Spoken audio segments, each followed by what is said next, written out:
ആണോ അല്ലെങ്കിൽ അപകടകരമാണോ? ഇതെങ്ങനെ തിരിച്ചറിയാം?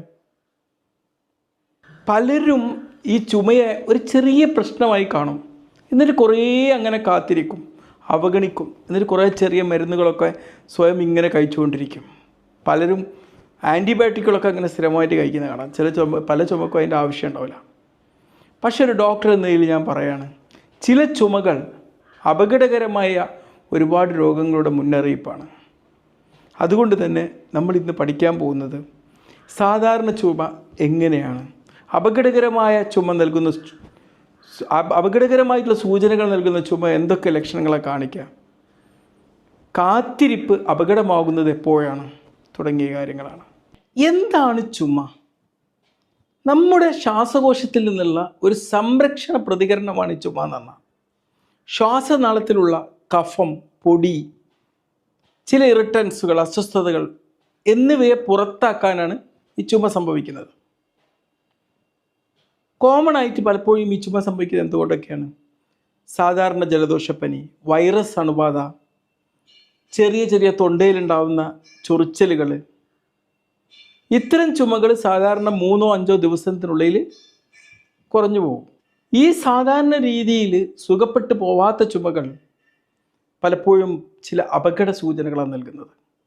അപകടകരമായിട്ടുള്ള ലക്ഷണങ്ങൾ എന്തൊക്കെയാണ്?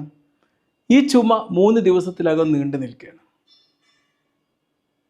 ദിവസം കഴിയുന്തോറും ചുമ ഇങ്ങനെ വഷളായി വരികയാണ്.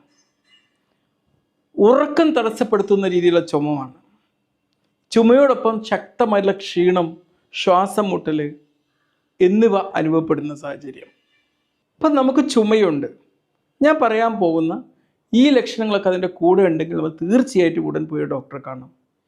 ഒന്ന്, കഫത്തിൽ രക്തമുണ്ട്, നെഞ്ചുവേദന അനുഭവപ്പെടുന്നുണ്ട്, പനി, ശക്തമായിട്ടുള്ള പനി, വിശ്രമത്തിലിരിക്കുമ്പോഴും ശ്വാസം മുട്ടൽ അനുഭവപ്പെടുക, ഭാരം കുറഞ്ഞു വരിക, രാത്രി വിയർപ്പ് തുടങ്ങിയ ലക്ഷണങ്ങൾ ഉണ്ടെങ്കിൽ തീർച്ചയായിട്ടും ഡോക്ടറെ ചെന്ന് കാണണം.